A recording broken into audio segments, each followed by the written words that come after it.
Hoy Edison habló, se soltó algo que yo percibía, ¿no? Yo no tenía información directa con él, no hablo hace mucho tiempo con él, pero obviamente su tema personal se conoce, el tema de su separación con su esposa. Pero hoy dijo algo que sí es, ¿sabes qué? Yo ahora entiendo por qué él está como yo te decía que estaba, que se le notaba que no estaba disfrutando de los partidos, que estaba renegando mucho. No ve a sus hijas.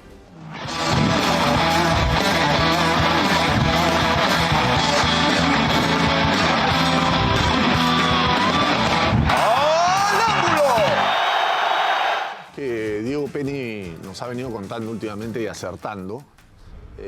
Cuando mencionaba a Edison Flores, con quien ha sido compañero, te ha hecho goles, uno de Chalaca bastante bonito, te tiraste para atrás. Lo vendí a Dinamarca. Lo vendiste a Dinamarca. Y a varios he vendido. Bueno, el te ha hecho goles es muy amplio, ¿no? Uno nomás creo que me ha hecho, tampoco no exageres. El de Chalaca y punto. Bueno, pero se valió por varios porque... Bueno, Igual campeonamos ese año, igual, no te molestes. Pero te hizo gol.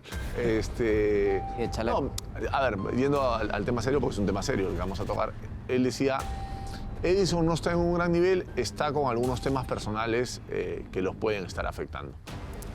Y viniendo de un futbolista uno no se anima a discutir eso porque además se conocen y hay una intimidad y una lectura distinta al momento del jugador.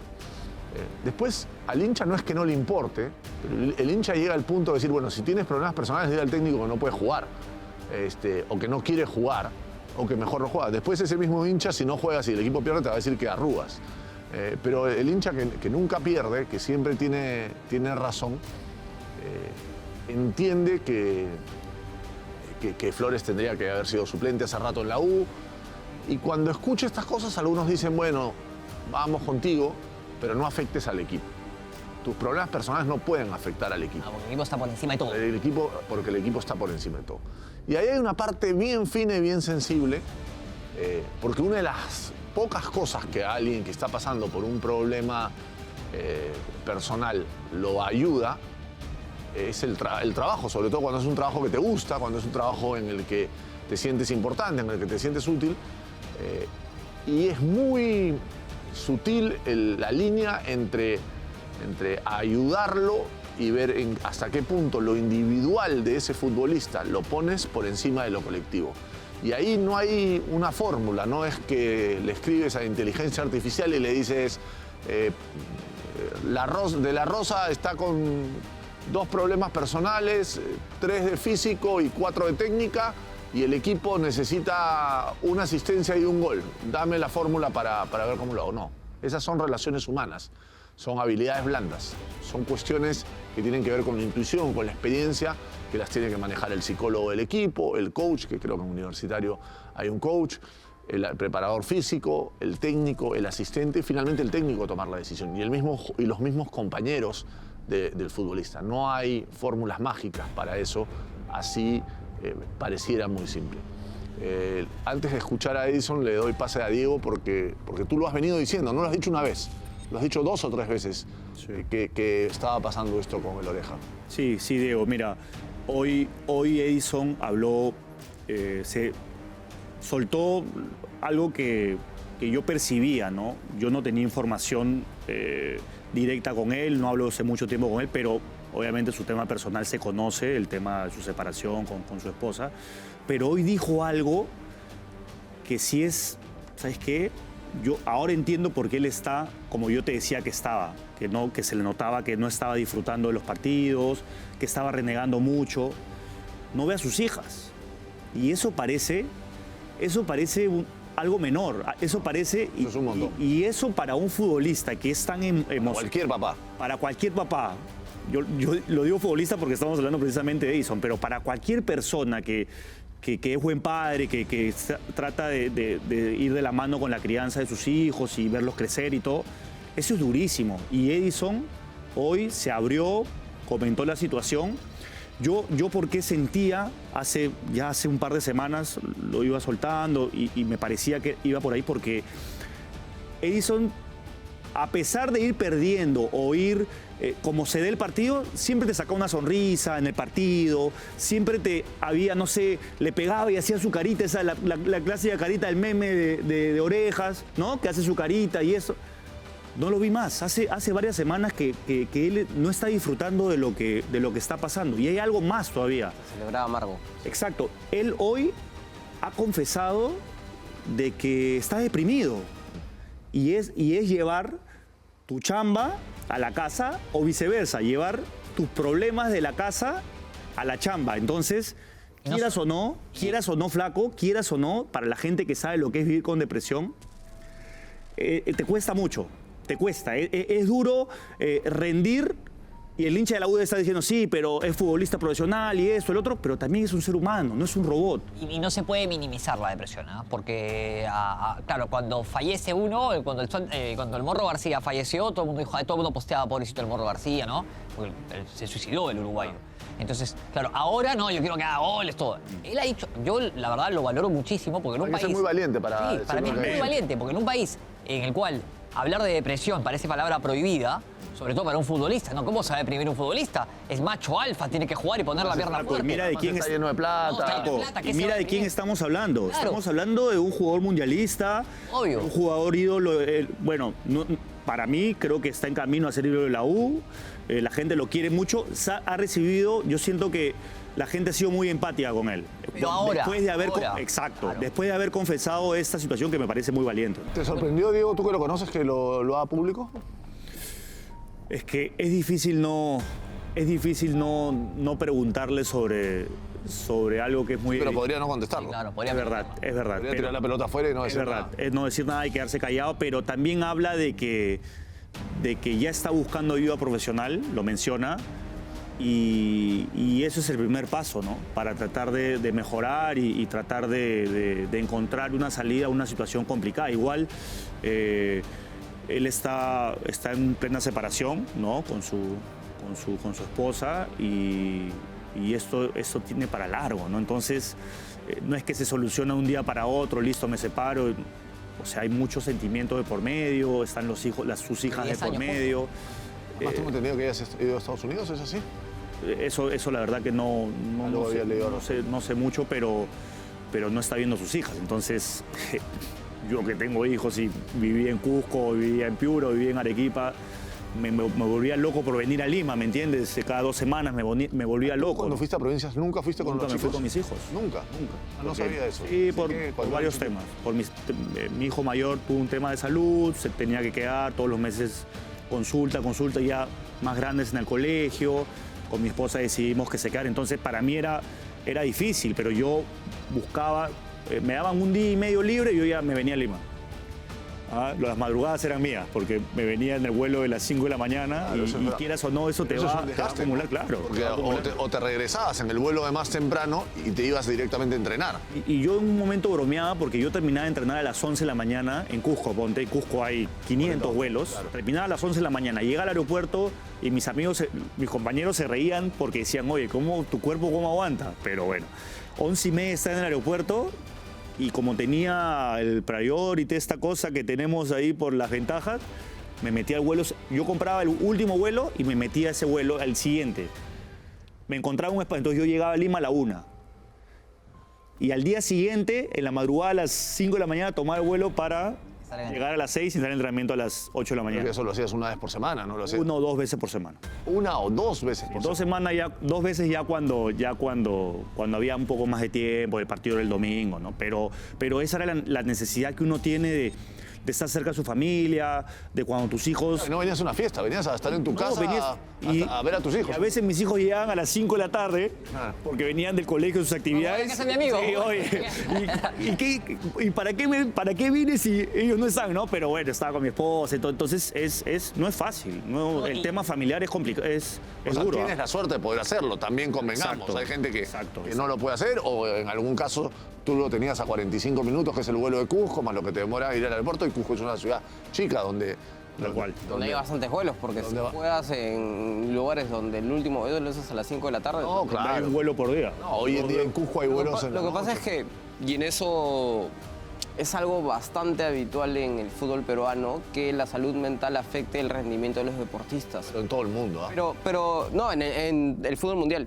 Lo que pasa es que el externo a los clubes o al que alguna vez ha estado ahí no lo entiende así. Bueno, pero el hincha no puede ser malagradecido. No, pero no, a lo que voy es... Pero también el hincha no tiene por qué saber todo y entender todo, ¿ah? No, pero a ver, pero si se lo está haciendo público el No, es distinto. Pero Aparte, en la a partir de previa, ahora... En todo caso, pero a lo que voy es, a veces cuando tú ves que los que han estado dentro de equipos no denigran a los jugadores, no necesariamente es porque sepa que está deprimido o no, sino porque ya tienes abierta la posibilidad de que puede ser porque la está pasando mal en algo externo. Hay jugadores que, por ejemplo, no meten los problemas a la cancha y los ves así todo con una desfachatez jugando y es una gran virtud porque puede hacer eso. Hay otros que no. Bueno, Adriano es el claro ejemplo de que no, ¿no? Claro, pero Al brasileño, por ejemplo. A mí, trabajando en un equipo chico, me pasó que habían 3 o 4 jugadores que tenían problemas realmente graves y que venían muy arriba y la terminaron pasando deportivamente mal. No me imagino, es muy habitual. A la larga te termina afectando. Claro. En algún momento te termina. Si no es en el corto plazo, es en el mediano plazo o en el largo plazo. Lo que pasa es que también en esta parte, no es que quiera defender al hincha, pero hoy en día las redes sociales se han vuelto un megáfono de lo que el hincha dice en la tribuna. Exacto. Y mucha gente, antes era solamente en el estadio y te insultaba y el tipo que te insultaba se daba media vuelta, se regresaba a su casa, se olvidaba de ti hasta el siguiente domingo, leía algo en el periódico de lo poco que podía salir y no pasaba mucho más, o lo comentaba con el de su barrio, el de la esquina, y ese era el ámbito donde el hincha se pronunciaba. Hoy en día, como lo dijo también una vez después de todo Roberto Mosquera, viene un dibujito que no tiene nombre, que se llama Rambo 5, y Rambo 5 toda la semana puede salir a decir que no juegue Flores, que juegue Vélez, que no juegue Flores, que no juegue... Y todos los días va con la misma cantaleta y dice, y si está deprimido, que le diga a Fossati que no puede jugar. ¿Y quién es Rambo 5? No sabes ni siquiera quién es, ni siquiera eso, pero se hace viral, se hace tendencia, uno comenta y se arma una bola en la que también entramos todos a decir, el hincha está diciendo eso. ¿Y qué tan representativo es Rambo 5 del hincha de determinado equipo? Digo Rambo 5, no sé si hay alguien que tenga el nickname. A veces es el algoritmo de quien los lee. Es el algoritmo o se hace la tendencia, claro. Entonces, ahí hay un tema en el que creo que todos estamos terminando de aprender y hay un déficit de saber manejar las redes sociales y saber hasta qué punto lo que pasa en redes es el mundo real y hasta qué punto es el mundo de Twitter. Nos ha pasado a todos. No es real.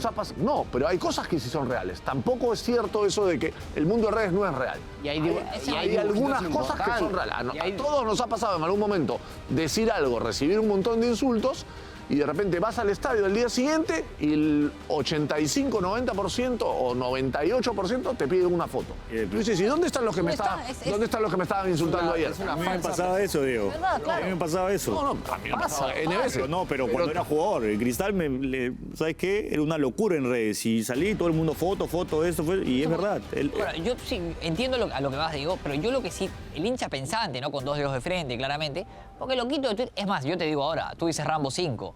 No hace falta Rambo 5. Mira que hay un par de voceritos ahí No, pero yo digo Rambo 5 justamente para no darle identidad. Ojo, hay dibujitos importantes. No, hay uno- O sea, yo conozco gente muy importante ni que habla Barrabás, que tiene su y que dibujito. incluso algunos hasta un vínculo- Dirigentes. Definamos qué es muy importante. Dirigentes que quieren pegar. No, pero ahí podemos hacer una distinción, porque que a alguien le hagan caso en un club no lo convierte necesariamente en importante. No, me refiero a dirigentes. Pero por eso, por la importancia Dirigentes, se la da. dirigentes que cuando quieren pegar usan su cuenta de dibujito. Hay gente que- Ok. bueno, sí. Pero bueno, a lo que yo voy está bien. Hasta que se confunden y quedan en evidencia. Sí. Ha pasado, y hay algunos también que de ahí le cuento. A lo que yo voy es que claramente yo soy un... A ver, y acá me han funado bastante por lo que yo digo. Yo soy un hincha agradecido, más allá de ser periodista, soy un hincha agradecido de los jugadores que nos llevaron al Mundial. Y a mí cuando los defenestran, caso Guerrero, caso Cueva, caso Flores, o cuando se empiezan a criticar, me da mucha cólera porque siento que se olvidan del pasado. No lo justifico en todo, pero obviamente siento que yo sí les tengo un respeto mayor al que le tengo quizás a otros que no me hicieron tan feliz como llevarme a un Mundial. Y creo que el hincha de la U no se puede, más allá de que Flores juegue bien o mal, no se puede olvidar de eso. Porque Flores hasta hace un mes, hermano, hacía goles. Hasta hace un mes jugaba bien. Y en un mes no puedes pasar de héroe a villano por las idioteces que dice un tipo bajo un escritorio. Ahora, yo te digo... Pero ahí entramos a otro tema, que este tema es más interesante. Y lo voy a soltar y vamos a la pausa y volvemos. que es esta discusión que se armó la semana pasada y que con lo malo que fue el clásico y con lo que pasó en el incidente Barcos Valera no se ha hablado y que me parece súper valioso e interesante, que es ¿qué es más importante a la hora de definir quién juega para un técnico? ¿El presente, o sea, la semana pasada o los últimos 10 días o los últimos 3 años? O sea, ¿qué pone en la balanza? Claramente, en este caso, Fossati, en la defensa se inclinó por el presente de Inga Santamaría y en la delantera respaldó a Flores, ¿no? Porque Valera no había discusión. Pero no me quiero quedar en esos dos nombres, quiero entrar al tema de fondo. ¿Qué evalúa un técnico? Del presente de los futbolistas y el derecho a crédito, por decirlo de alguna manera, de un jugador que le ha dado mucho a un equipo, a una selección. En la selección también se ha dado esta discusión más de una vez. Es una situación que se le plantea a los técnicos y que es complicada, que parece fácil de resolver en muchos casos para el hincha, no, que juegue el que mejor está. Una frase hecha que tiene muy poco de verdad, porque es un facilismo decir, no, el fútbol es presente. No, eso es mentira. El fútbol no es presente. El fútbol es mucho más complejo que solo el presente, porque si el fútbol fuera solo presente, entonces, ¿qué evaluamos? ¿El último partido? ¿El último entrenamiento? El que metió 5 goles en el último entrenamiento juega el fin de semana. ¿Y cómo recuperamos un jugador que está volviendo de una lesión o que está en un bajón que tuvo 2 malos partidos? O sea, 2 malos partidos anulan un año entero jugando bien. También es cierto que estas discusiones se plantean cuando hay un buen suplente y eso se convierte en un buen problema, que es lo que dijo Fossati la semana pasada. Estos chicos me están generando un buen problema, porque cuando los suplentes no están a la altura, nadie se pone a pedir a jugadores. Entonces, eso de resumir en decir, no, el fútbol es presente, es un facilismo para explicar cosas que son mucho más complejas. Porque además los técnicos, en casi todos los casos, tienen que tomar decisiones en las que van a terminar siendo injustos. No hay manera que un técnico siempre sea justo, porque, y pasa en el puesto de arquero, y Diego lo decía, con mucho más frecuencia que otros, a veces un arquero se lesiona o está suspendido y juega el otro arquero y tiene un partidazo, le pasaba mucho a Romero en la U. Juega y es espectacular, y si dices el fútbol es presente, bueno, tape el suplente. No, pero el otro arquero tiene 400 partidos. Eso para perder el lugar. Ganó 2 títulos. ¿Y qué? ¿Y porque lo expulsaron en un partido porque se lesionó, perdió el lugar? Y el técnico va a tener que ser injusto a la hora de tomar la decisión, porque seguramente el chico que sale se ganó la posibilidad de seguir tapando, pero va a ser injusto con el otro. Entonces, al final, ahí lo que terminas midiendo son cosas que son absolutamente subjetivas y que son intangibles, y por eso le pagan tanta plata a los entrenadores, para que tomen esas decisiones y se equivoquen menos que la gente común. Y nos has dicho algo importante también, que es el peso de la situación. Mucho más en la selección, por ejemplo. En la selección la gente vive pidiendo futbolistas. Clásico. Viven pidiendo futbolistas y se olvidan de los que han vestido la camiseta de la selección y que han hecho 100 partidos buenos. Para mí el ejemplo más claro de eso era, habíamos festejado como unos locos en noviembre y en marzo, y no me olvido, estábamos hablando que en la selección eran todos unos argolleros porque no le daban la pelota a Benavente. Porque no le daban la pelota a Benavente en los amistosos, que además lo reconoció Gareca en una entrevista que la recomiendo mucho con Jefferson y con Guisasola, que está buenísima, porque nunca lo he visto a Gareca tan suelto, ¿no? Tan descontracturado y tan divertido. Primera vez que escucho la risa de Gareca. Sí, muy divertida. Pero contesta cosas y cuando le preguntan cuál es el mejor partido de Perú, dice el partido con Croacia. Bueno, en ese partido con Croacia, termina el partido con Croacia, volvemos a Lima y a los periodistas nos decían que estábamos ocultando la argolla de la selección, que no le daba la pelota a Benavente, que era más o menos que Di Stéfano, Claro. porque había salido del Real Madrid Pero en ese a ver, momento. ¿ustedes se acuerdan? Benavente había entrenado con Zidane y a Cueva lo querían desechar. Cueva es una porquería, no puede jugar más en la selección, es un desastre. Y yo siempre recuento esta anécdota porque me la acuerdo siempre. Ustedes lo hicieron, partió Perú-Ecuador en el Monumental una noche, un frío tremendo, creo que acabó 0-0. Jugaba Benavente, estaba de suplente, estaba Canchita González, entró Benavente y Canchita lo miraba y le decía, flaco, anda para allá. O sea, se escondía detrás del Canchita, no encontraba su lugar en la cancha, por así decirlo. No le fue bien. Muchachos, no le fue bien. Y acá vivían pidiendo a Benavente y le querían dar la 10 a la selección, la capitanía, y le querían hacer una estatua en la Plaza de Armas. Reconozcamos que tuvo muy buen sudamericano sub-20.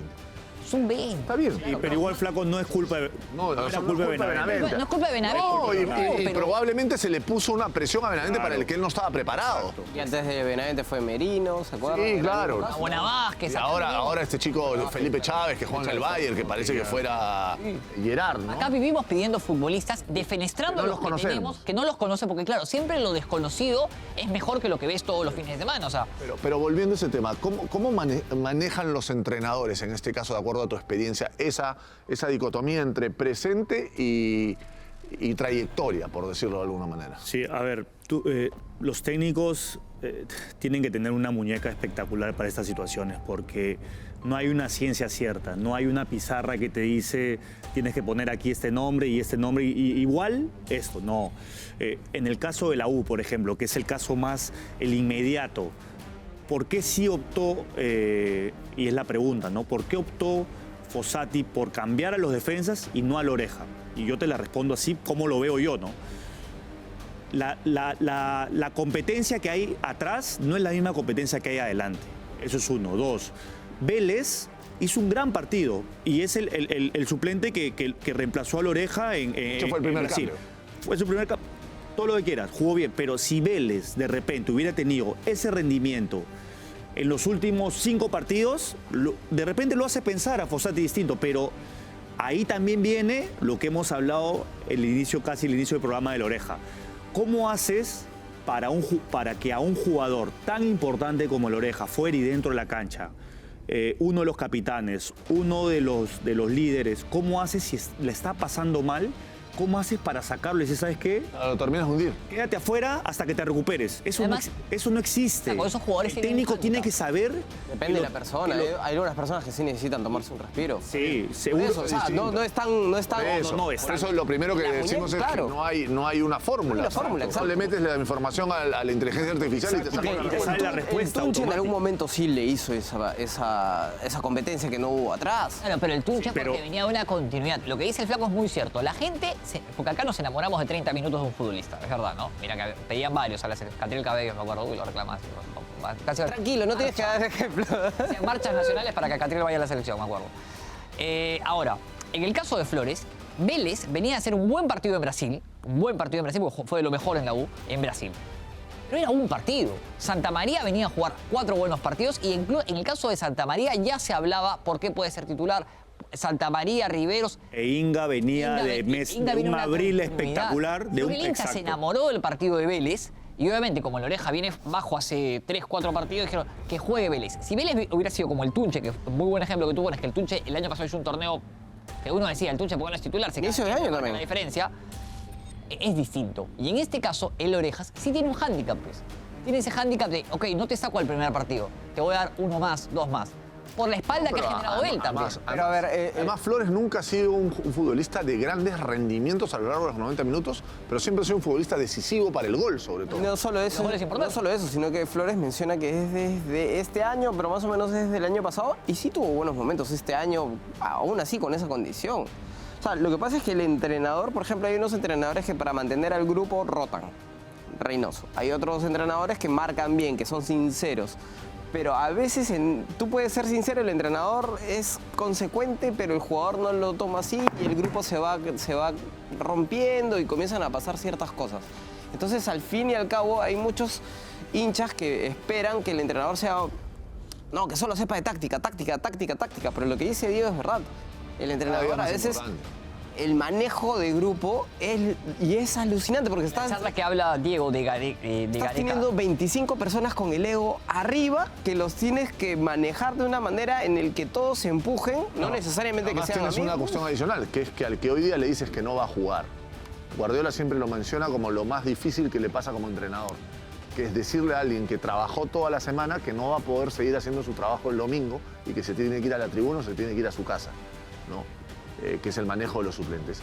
Tú tienes que ver la manera de a ese suplente tenerlo listo por si lo necesitas la siguiente semana. No lo puedes dejar abandonado. Bianchi decía que la manera de ser campeón era teniendo contentos a los suplentes, porque el titular que juega está contento siempre. Si los suplentes están contentos, formas un buen grupo. Y con respecto a lo que tú decías, de la manera distinta de tratar a los futbolistas, Gareca en esta charla con Farfán habla, por ejemplo, y pone los ejemplos de Cueva y de Alberto Rodríguez. O sea, de verdad. La de Alberto fue espectacular. ¿Sabes por qué? Porque la contó tal cual desde que tenemos 12 años. Hacía un pique y ya tenía que descansar, ¿me entiendes? está Pero bien. así era. Y él sabía, estaba identificado por todos que era la forma que Alberto entrenaba. Cada uno es un mundo. Por eso los entrenadores los entrenadores, es una chama, por eso yo nunca quise ser entrenador. Y tú tampoco, ¿no? No, yo siempre quise, pero Digo, nunca me atreví, que eso sí, es distinto. los entrenadores no solamente son los que van, se sientan, que el número, que el 11, el 9, el sistema. Tienes que ser psicólogo, tienes que ser papá en ciertos momentos, tienes que gestionar Pero esa a las personas. Pero tienes que ver la logística, tienes que ver la recuperación. Es tienes que una ver chamba, todo. no es una Por chamba eso te fácil. digo que esa parte, aunque algunos le tomen menos importancia, es quizás de las más importantes. Porque mira, tú como exfutbolista, o sea, yo te pregunto, Alberto Rodríguez, como jugaba el Búho Rodríguez, ¿no es cierto? Entrenaba una vez por semana, hacía 2 piques y se tenía que sentar porque si no se lesionaba. Tú como compañero de Alberto Rodríguez, el compañero, hay 2 opciones. Una que puede decir, escúchame, yo me mato entrenando, va a entrenar una vez a la semana. Sí, pero hay es una titular. diferencia, pe, flaco. Pero ahora, Claro. no está bien. Pero Porque ¿quién le puede decir algo a Alberto Rodríguez? Nadie, porque salía a la cancha y era el mejor, pues. Entonces, esas son las diferencias, pues. Pero claro, pero eso lo tiene que conocer el entrenador. Y eso, entrenador. y Eso Alberto lo no es- logró cuando ya Alberto no era- es un tipo fácil de darse a conocer. Porque no hablaban. Porque no hablaba, porque era más de gestos, pero cuando le terminabas encontrando La forma de llegar a él. forma de llegar a él te daba un rendimiento superlativo, ¿no? La serie del Tottenham es muy buena porque muestran las conversaciones de Mourinho con los jugadores. La conversación premonitoria de Mourinho con Dele Alli, que hoy en día está retirado del fútbol y que en ese momento estaba en su prime, Adicto a los antidepresivos y toda una historia fea. es brutal. Por eso, a ver, y todo esto lo trajimos desde el mundo tan particular que estamos viviendo de las redes sociales y de los hinchas. Que yo tampoco me compro esto de que las redes sociales tienen todo malo. Hay un montón de cosas buenas y de hecho los que tenemos redes y tenemos un número más o menos grande de seguidores, sacamos un beneficio de eso importante. Pero es como muy fino el manejo y también hay que saber filtrar qué escuchas y qué no escuchas y valorar que finalmente todo el mundo tiene derecho a expresarse. Pero como dijo el gran Juan Malillo una vez, todo el mundo, Iba a decir eso. todas las opiniones, todo el mundo tiene derecho a hablar y a opinar. Ahora, no todas las opiniones son importantes. Todas Y son no- válidas. Y no todas son válidas. O sea, él decía, yo puedo opinar, y mencionaba de los insectos en el África, decía una cosa así. Ahora, mi opinión sobre los insectos en el África es absolutamente ignorante, intrascendente, no tiene ningún valor, Validez, claro, no no tiene tiene- ninguna validez. Entonces, tú lo que lees en Mira. redes sociales de determinados hinchas, tienes que tomarlo como de quien viene. Hay algunos que lo sustentan muy bien y lo explican muy bien y hay otros que simplemente tienes que desecharla y dejarla pasar.